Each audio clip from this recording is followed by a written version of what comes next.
Dehydration really is one of the biggest killers in the world. Many, many people die every year from dehydration. And I'm not talking about people who live in the desert. I'm talking about people who live in probably our county, die from becoming dehydrated. And the body draws the whole of our physical being from longing for water. And this is the picture that Jesus builds. And he says, every Christian, or as our brother did so good today, I thought he did a great job on that lesson. It's what it means to be a disciple. We thirst.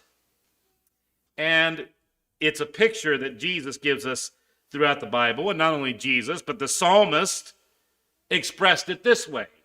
As the hart, or we don't say heart anymore, do we? As the deer panteth or longs for the waters, so my soul longs for thee. That's about 3 different translations right there for you. The King James says, as the hart panteth after the water, so doth my soul long for thee. It's the idea of thirsting. Now, I got a coon dog now. He's about a year and a few months old. He's not the brightest bulb in the box. I've figured that out. I took him out a few times here in the evening. We only go out for about 20 minutes. And Laura said, are all these kind of dogs this dumb? But I take him down to Sleepy Creek. The reason I take him down there, well, I haven't been lately. Tommy's been bringing me raccoons, so I've been cheating. But once he gets to where he knows what they are, I'll take him down to the creek. Why do I take him to the creek? Because every animal's got to come to the creek. Raccoons in particular. Raccoons, there's something about their saliva glands, and they can't clean themselves. And they go down to the creek and they clean themselves and they drink. And so if you're going to find a coon, the trail will probably originate at a creek or some kind of body of water. And so you see it all through nature. But Jesus said it's that way for the disciple.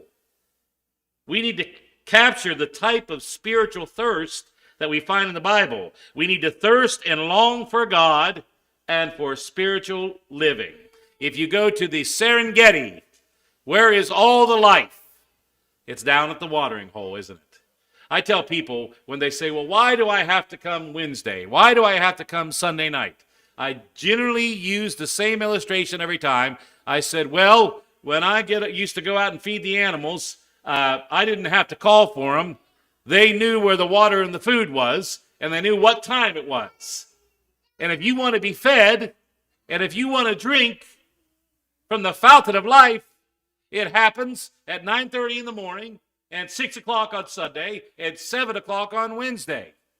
Now, what if I didn't feed those hogs or those cows except one time at 10:30 on a Sunday morning? That's right. Wouldn't work out very well, would it? I never had a hearty pirate call from the audience. That's pretty good. Well, I'm berating the introduction because I don't want to take very long. We were really spoiled this morning. The preacher didn't go too long, did he? But to gain spiritual thirst, we've got to desire it above all. If anyone is thirsty, Jesus says, let him come to me and drink, or let him come after me. If you're thirsty. Well, notice the condition that Jesus lays down. If anybody thirst, again, we are in John 7:37. If anybody thirst, now, I thank God for the word anyone. Because Jesus is plainly saying, if anyone wants God, if anyone wants a relationship with God, he can have it. Isn't that great? I've got friends who tell me that God only saved a certain elect and the rest are damned to hell. There's nothing they can do about it. It's curious, the guys that are saying that are always the ones that think that they're part of the elect. Have you ever noticed that? But God says, or Jesus says, if anyone, anybody, thirst, if anyone seeks God, he can find him. Knock, Jesus said in another place, and the door shall be opened. Seek, and ye shall find. Find what? Find God. Anybody. There's no restrictions. Except that it is specifically addressed only to those who are what? Thirsty. Thirsty. Now, who are the ones that are thirsty today?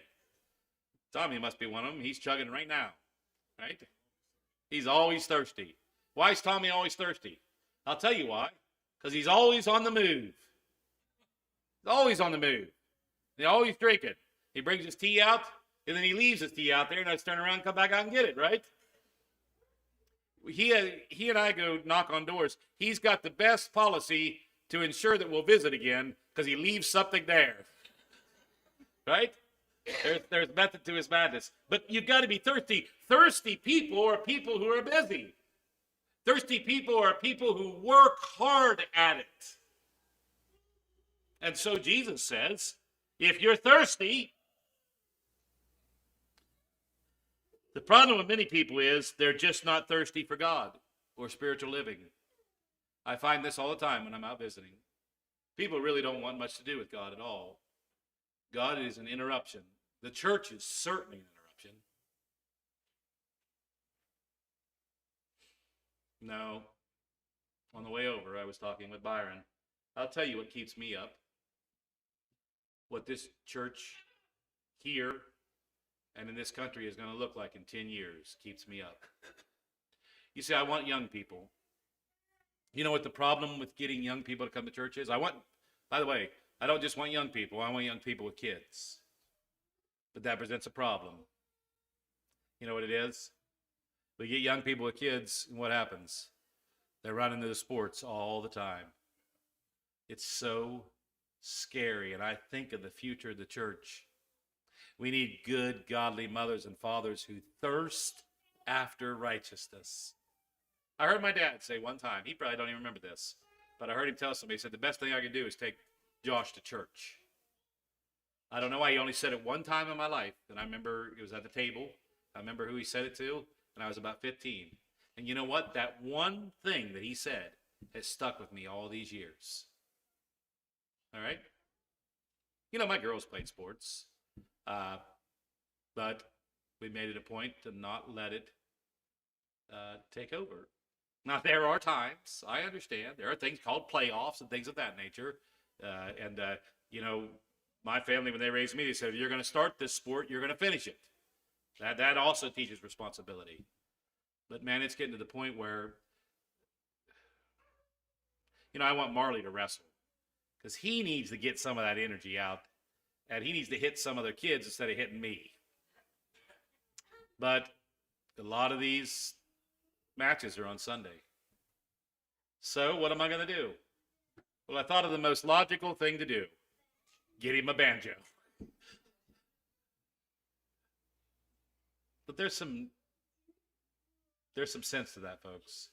One of the jobs we have as parents and grandparents is to channel our kids into doing something that is productive. I love sports. I think it's one of the best things for kids. But again, we live in a world where they're wanting us to conform to them. What does Romans 12 say? Well, what does the whole Bible encourage us to do? Not to conform to this world, but be transformed by the renewing of your mind. And we do that through Christ Jesus. We do that because we thirst after righteousness. And I know it's not easy. And that's what keeps me up at nights, thinking about the future of the church. And I hope it changes. Well, I can't prognosticate anyway. Can't prophesy what's going to happen. But as the deer pants for the streams of water, so my soul pants for you. My soul thirsts for God. Notice the psalmist says, for the living God. Now, we have ordered China. Have you ordered it yet?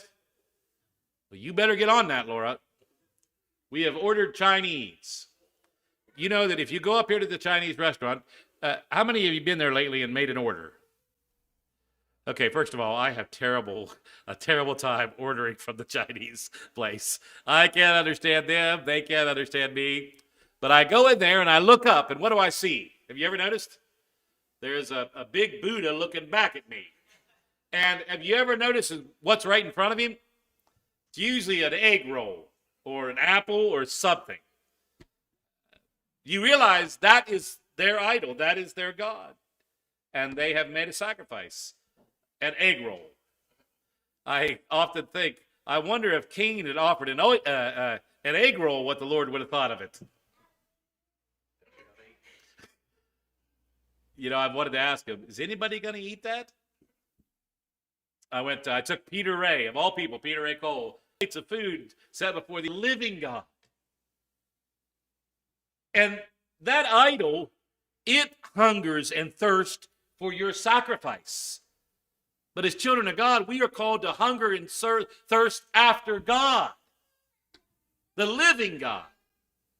If you ever want to see something in the Bible that's almost comical, read Isaiah chapter 13, where he is mocking the people of God in their idol worship. He picks on everybody. He says the rich guy will whittle one out of gold, the poor fellow will whittle one out of wood. And he goes on and on and on. There was a preacher in 1996 that came to our lectureship, and my job was to go get him from the airport, and then he wanted me to drive him around. And so he heard of the Palace of Gold, and I took him up there to it. And when he got up to preach that night, he started out by saying, "Folks, there is gold in dim, dark hills. But what good's it get them?" By the way, if you haven't been there in a while, I took Zach. When I went down to the lectureship, we were in Moundsville, and at lunch, he had never been there, so we just drove out there. It's only about 10 minutes from Moundsville. I took him. Right below it is the graveyard that Louis Wetzel was buried in, so that's what I wanted to go to. But it's amazing the grants and the monies now that have been invested into that palace again. But we serve a living God. And I don't mean to pick on the folks who are at our Chinese restaurant. They seem like very nice people. But I also am saddened when I see that egg roll or that apple and that Buddha looking back at me. We've got to cry out as David cried out, "God, you are my God. Earnestly I seek you. My soul," here's our word in Psalm 63:1, "my soul thirsts for you. My body longs for you in a dry and a weary land where there's no water." Is that, or can you describe your relationship with God that way? It's like I'm in the middle of the desert where there's no water whatsoever. I'm that thirsty and I'm longing for God that much. This is what David says. We need to come to the point, as David did, where we can get before God and say in Psalm 143:6, "I spread out my hands to you. My soul longs for you like a thirsty land." Now there is the picture of the land who's wanting water. Can we relate to that right now? How many days, Janie, did you say we went without water? How many? 37 days without much water. You think the land has been longing, thirsting for water? If you go out into the western states, you'll see this land that just cracks wide open. It's so dry. A lot of Israel's like that.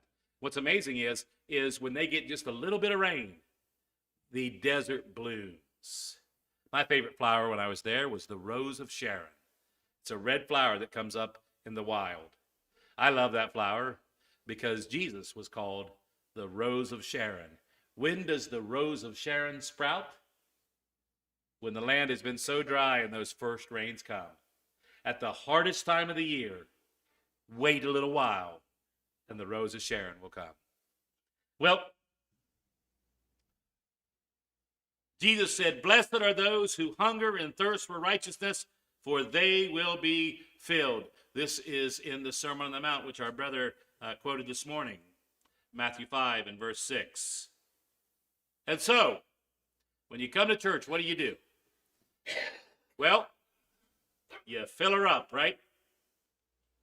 You fill up your spiritual tank, and you walk out here as a brand new, regenerated Christian. Full, overflowing. Well, secondly, to gain a spiritual thirst, notice we've got to come to Jesus. So it's for anybody, but primarily for those who thirst and those who are willing to come to Jesus. Once a person is hungry for God, Jesus said, "Let him come unto me."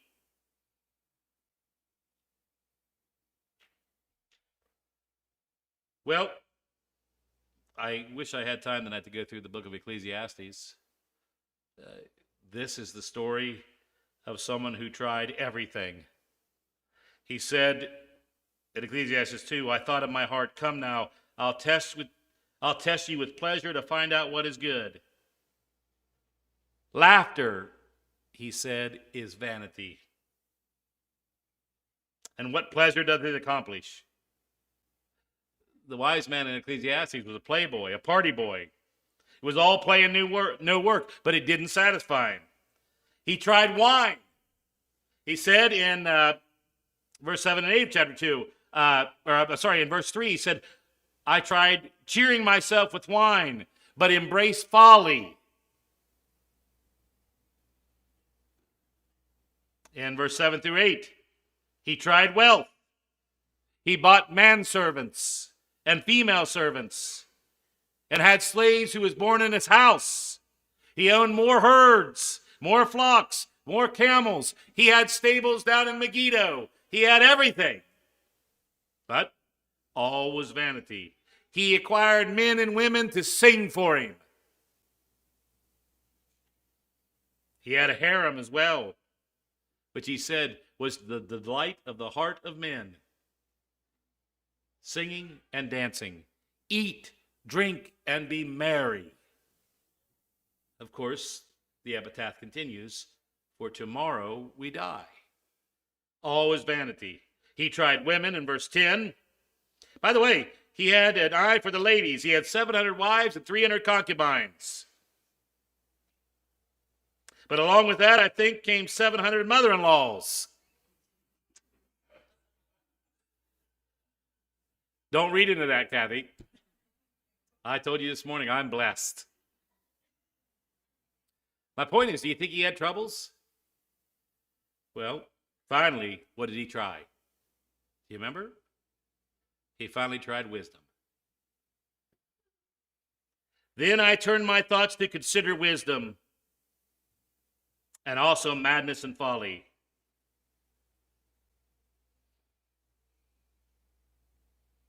Jesus said something about seeking after wisdom. James said something about asking for wisdom. Jesus says that anyone who is thirsty can come after him. Solomon finally found the true source, and that was his relationship with God. It makes no difference whether you're lost, you're saved, you need spiritual passion. This is the point of what I'm trying to get at. To gain spiritual passion, you must come to Jesus. There's no other way. Well,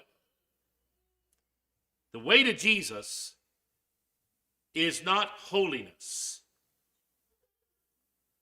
but the way to holiness is Jesus. You see, without Jesus, we are nothing.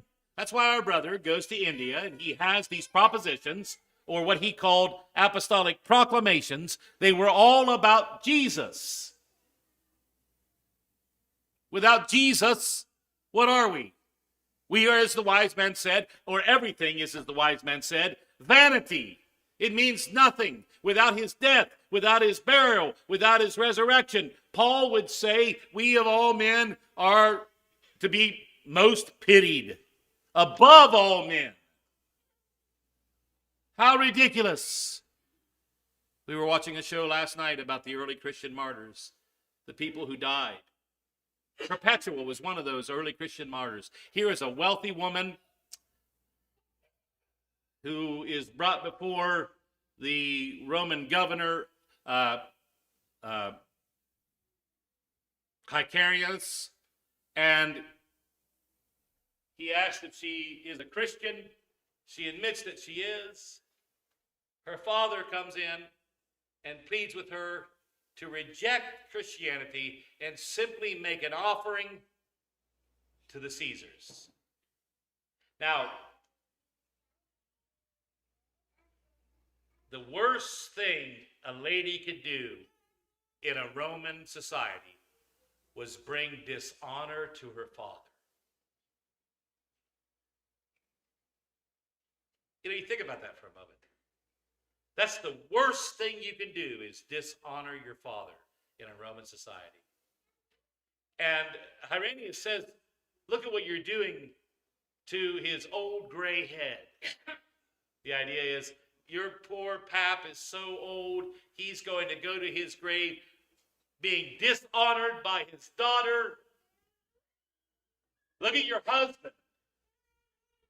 And for that matter, consider the child that you're holding that's only a few days old. They drug her out before the arena, stripped her naked, along with other Christians, and everyone could see that she had just delivered a child. And they let the animals loose. And even the crowd began to cry out for mercy for poor Perpetua. And so the man with the sword comes to her, and he cannot deliver the blow. To honor her father, she placed the sword at her chest and told him it would be all right. Without Jesus and the resurrection, all of that was worthless. All of that was vanity. But you see, she knew that Jesus had risen from the grave. Well, I'll quit here. No, I won't. I'm going to give you my last point. You guys stand it for just a few more minutes? To gain a spiritual thirst, we need to make a decision. I want you to imagine that you've been in a desert for several days. You've gone totally without water. You are almost delirious. Your lips are parched. Your skin is cracked from the heat of that boiling sun. Suddenly you come upon a river. Now here's the silly question. What would you do? You know what you do. You drink. And that is what Jesus is saying here in Jerusalem in our text in the book of John, chapter 7, when all of the priests were pouring the oblation over the altar. He says, "Are you thirsty?" And here are the most spiritual people in the world at the most spiritual place in the world. Imagine that scene. They are at the temple of God, and the most spiritual man, the high priest, is there pouring the water oblation from the pool of Siloam on the altar. And Jesus says, "Are you thirsty? Come after me." He said that because they had all marched from that pool together in a train, all the way up in the temple. And they came all the way there. And guess what psalms they were quoting as they went up? These very psalms I read to you tonight. They're called Psalms of Ascension. They were ascending, and they entered the holy gates, and they came up into the court of the Gentiles, and they moved forward to the altar, beyond the court of the women, to watch the priest do that. And Jesus interrupts and says, "Hey, are you thirsty?" Could you imagine the interruption? This is a national holiday. This would be like being at the Christmas tree lighting down in Washington, D.C., and somebody stands up in the middle of that, right as they were going to light it, and says, "Hey, you want to see real light?"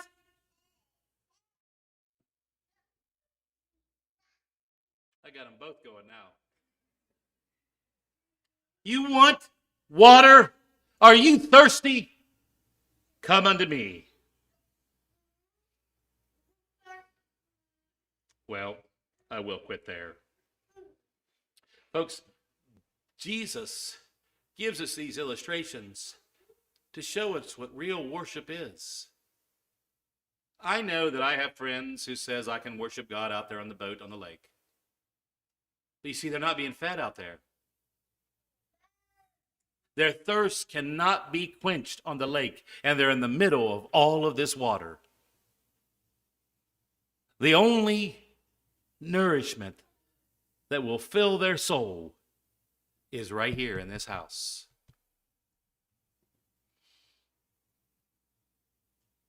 And they let it go by. And before long, they won't be able to. It'll be like that old cherry soda. I'll just have to sit around complaining about how good it was, because it's long gone. I see people wait and wait and wait all the time and never come to the fountain. This evening, we want to encourage you to come.